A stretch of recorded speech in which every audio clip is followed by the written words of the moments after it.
किया है इसने, क्या बोला जाए, इसमें ये कोई राजनीतिक समूह नहीं है कि हम कई चीज़ें बताएं। और मेरे लिए तो पर्सनल मामला है, मेरे पिताजी जिन्होंने बहुत सारा योगदान दिया, और वो आज मतलब कि उनका कई लोगों को मालूम नहीं है। वो दिल्ली 1960s में आए, मेरे पैदा होने से पहले भी, और तब से उनको उन्होंने आईएएस छोड़ के लीगल सर्विस, जो लॉ मिनिस्ट्री, उनका लॉ कानून से बहुत दिलचस्प और लगाव था, तो उन्होंने लॉ मिनिस्ट्री में पूरा till he became secretary to government of India serve किया।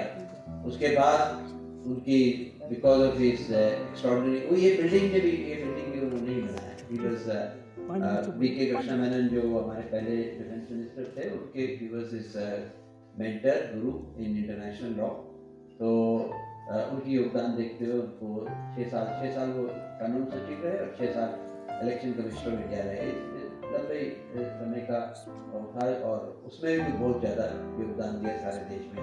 हमारे अंतर्राष्ट्रीय कानून जो सारे बने, उसमें भी वो नरसिम्हा राव जी के, जैसे अभी मेरे मित्र ने बताया, उनके सलाहकार थे, और पूरा फॉरेन पॉलिसी, लिबरलाइजेशन, कंप्यूटराइजेशन, इन सब चीज़ों में उनका बहुत बड़ा योगदान है, तभी हमारा देश आगे बढ़ा। आपने बोला तो जो देश के अंदर काम जो भी हुए हैं, जल्दी हुए हैं, तेज हुए हैं, स्लो हुए हैं, जो भी हैं, और एक साइलेंट वर्कर और ब्यूरोक्रेसी के अंदर एक कॉन्स्टिट्यूशनल अथॉरिटी फाइनली जो बने, डॉक्टर वी कृष्णन के मेरे प्रधानमंत्री, उनका ये योगदान रहा, जिसकी वजह से आज हमारा देश विदेश में और भी बहुत बोल रहा है।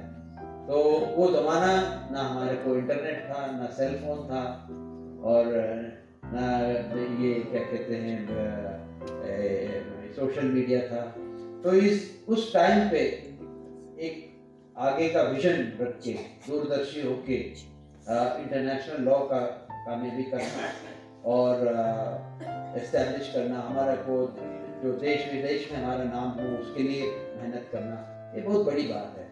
उसी वजह से आज जब इंटरनेट और ये सेल फोन और ये सब नहीं है, आप समझ लीजिए कि लैंडलाइन टेलीफोन, चिट्ठी टाइप करके पूरा हमारा जो विदेश नीति है और अंतर्राष्ट्रीय कानून में उन्होंने काम किया, तो वो कितना मुश्किल काम है। आजकल तो हर चीज़ में सुविधा बहुत ज़्यादा है, कंप्यूटराइजेशन पे, कंप्यूटर भी नहीं थे।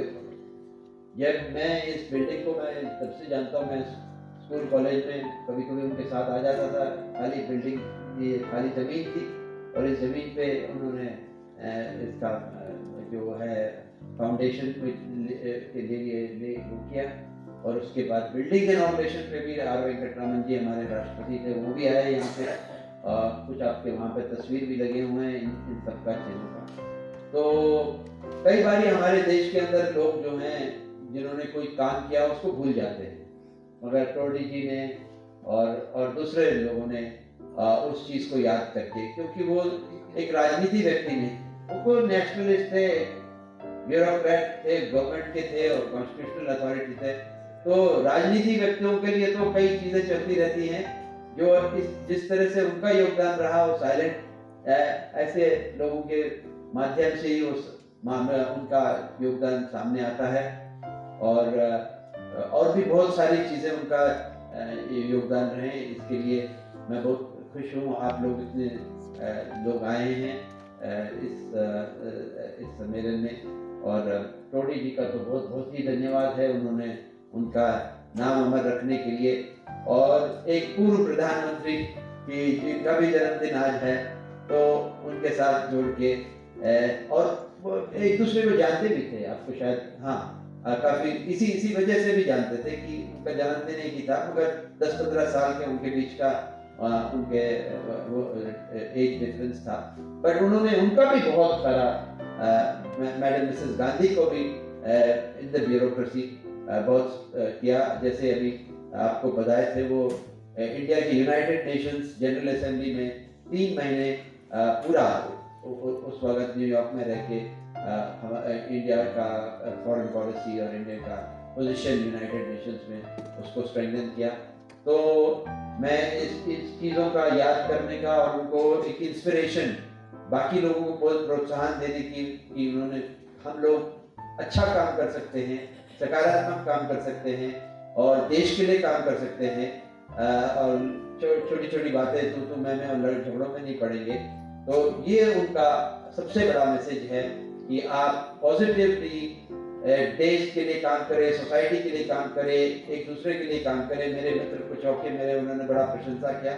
वो भी मेरा भी वही एक दृष्टिकोण है कि आप कर सकते हो तो अच्छा काम करो और समाज के लिए करो, अपने कम्युनिटी के लिए करो, हमारे बार एसोसिएशन के लिए। तो मैं भी यही कोशिश करता रहता हूँ कि हम इस तरह से करें। ये उनका सबसे बड़ा मैसेज है। आप पॉजिटिवली, बिना किसी के साथ झगड़ा करे, बिना किसी के साथ बैर रखे, आप अपना काम करते रहिए, दूसरों को जिंदगी भर बेहतर बनाते रहिए, अपने लोगों की जिंदगी बेहतर बनाते रहिए और आगे बढ़ते रहिए। थैंक यू सो मच मुझे यहाँ बुला के देखिए।